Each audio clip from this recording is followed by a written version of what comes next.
Hey friends, you are crafting with Kim Byers at the Celebration Shop, and today we are putting permanent vinyl on a mailbox. So I have a friend, she's building a new house and she's really excited about, getting her mailbox together and the flowers and just making everything so pretty and the curb appeal. And I thought, what better time to show you guys how to do this for your own home. It is so easy, so easy. So let's hop over to Cricut Design Space. I'll show you what it's all about, and then we'll hit the craft table and we'll put it all together. And if you like what I'm doing here today, guys, give me a thumbs up and make sure you hit that subscribe button. I have tons of videos on the way to you. Okay, let's get going.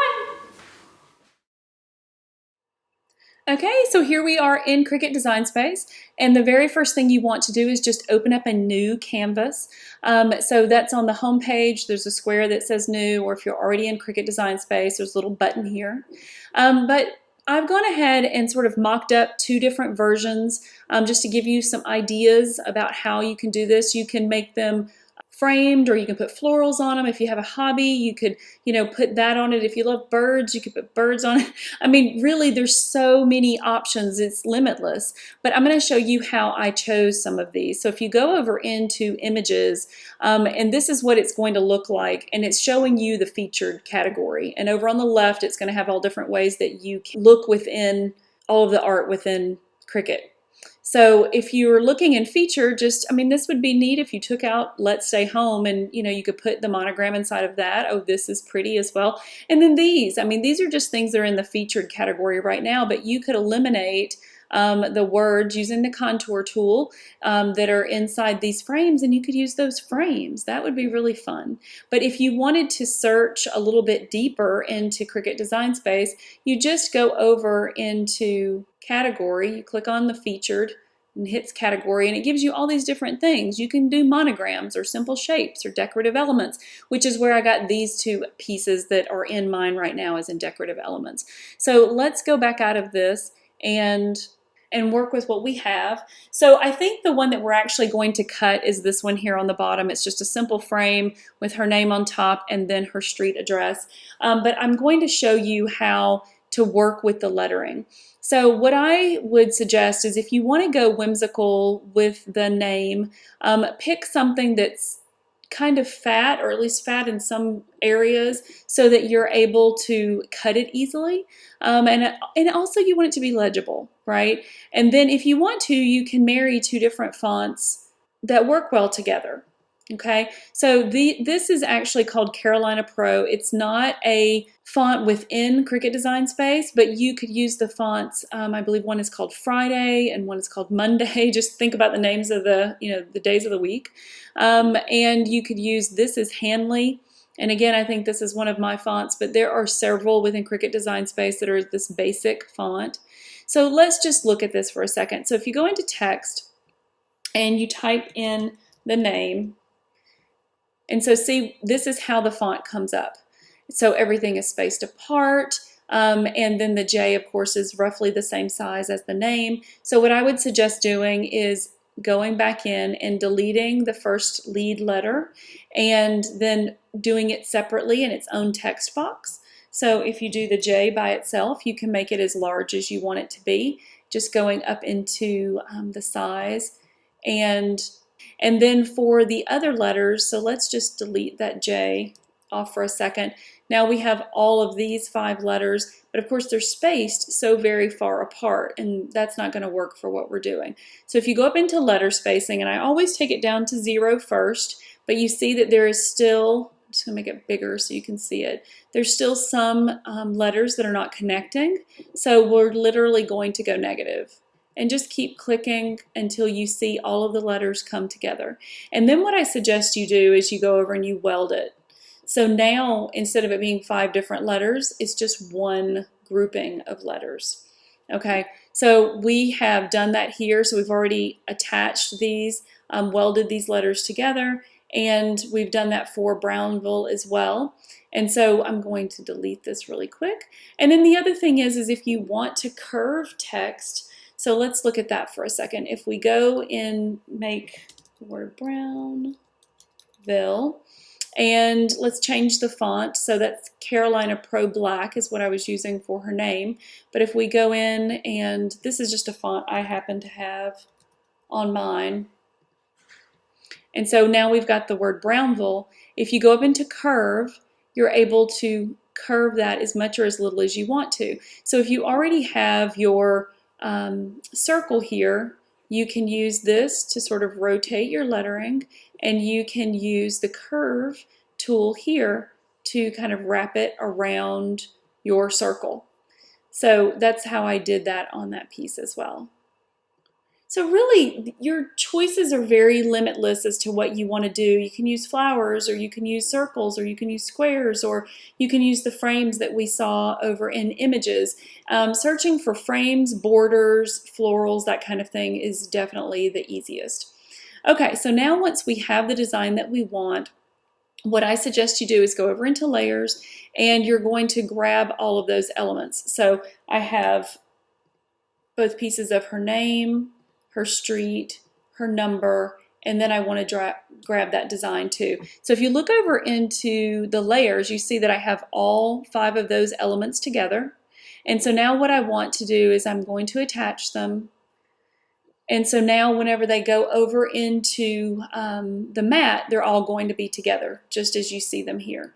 Now, before you send anything to Matt, just make sure you hop over to the craft table and measure the space that you have available on your mailbox. Mailboxes are shaped differently, so just make sure that you have what you want. And then once you're comfortable with it, so for instance, we're actually going to hide this one because I'm not going to cut that one.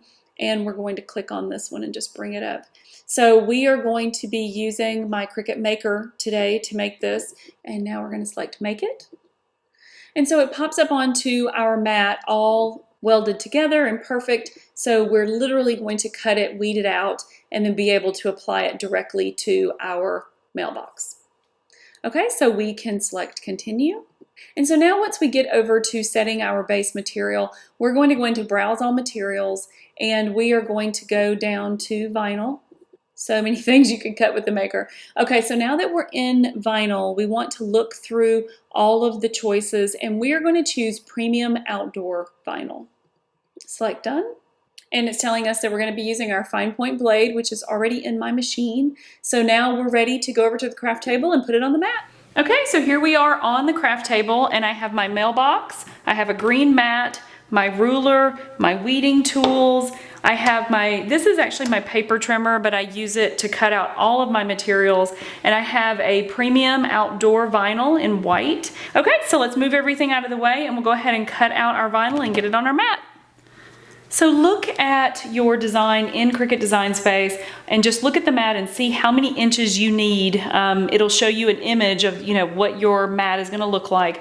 So I actually have a piece with a remnant on it, and it's going to work out great for my design. So I really just need about 3 more inches. So I'm going to use my ruler and cut a straight edge. So now I can take this and apply it to my mat, and I'll use my scraping tool to put it in place. So what I did is I decided to separate the J from the rest of the design so that I would be able to kind of save some material when I noticed that I had this remnant that was going to work so well. And so my J will cut here, and my box will cut here, and then I'll move the J into place when we use the transfer tape. Okay, so let's go over to the machine. Put the mat underneath the feeds. And we select Go. Okay, so now we have our material off the mat, and we just want to weed out all of the excess vinyl. Now, permanent outdoor vinyl is a little thicker, so just go slowly, and it may take you an extra second to pick it up with your weeding tool. Help it along, especially with small cuts. Okay, and so now we're going to cut our transfer tape. So I'm just going to use my straight edge, and I need a little over 3 inches, but I always like to lay my design on it just to make sure it's going to cover it. Just cut that out. Okay. So now we can set this aside, and we take our transfer tape, and using our scraper, it's been on the roll, So of course it's got bubbles and things in it, and you can kind of push them up if they don't want to come out, pushing them long ways, and get your transfer tape good and smooth. Now sometimes it'll come off the roll and you won't have to do this, but if it has bubbles in it, word to the wise, just go ahead and get them out. Okay, so now we take this transfer tape and we have our design, and I'm going to just use the cover to my mat because this is going to want to stick to my table. And so you just go from the corner and you peel that back. And I like to leave it on the paper and just kind of fold it under. Start at one edge, and if you can, use your grids. Kind of line it up with your grids. It'll make it easier on you. And as you work, just slowly pull it. Keep your bubbles out. Okay, and so now what we need to do is we will flip it over and we take the edge or the corner. And so you can take that scraping tool and kind of go over it again. And then just keep, and again, going at an angle.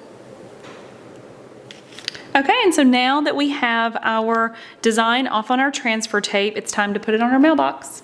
Okay, so now that we have our design on our transfer tape and we've placed it on our mailbox, we take our scraping tool and go in between each letter. Make sure we get it in place, and I definitely use the ruler, guys.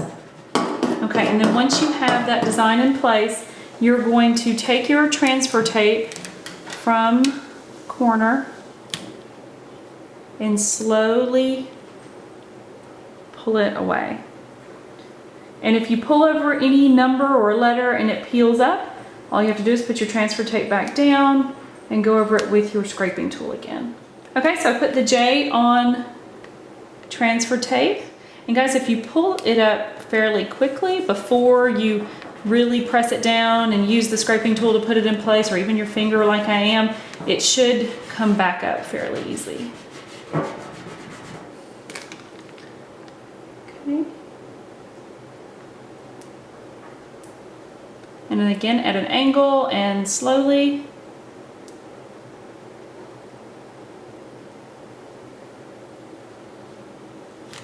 And there you go. Okay, so that was really easy, right? So I hope that you will give this a whirl and maybe decorate your own mailbox, decorate the plate above your mailbox. We have like the little, you know, number plates up there. Or you could even make a sign, like a metal sign. You can get those at Hobby Lobby and put them beside your mailbox. There's so many things you can do with outdoor vinyl. And it survives the weather, guys. You won't have a problem with it at all. And so I hope that you'll hop down and check all that out. And if you have any questions, leave them in the comments below. I want you to have fun crafting, guys, so ask away. And I would love for you to hit that subscribe button and join me every week for new videos. Okay, see you guys next time.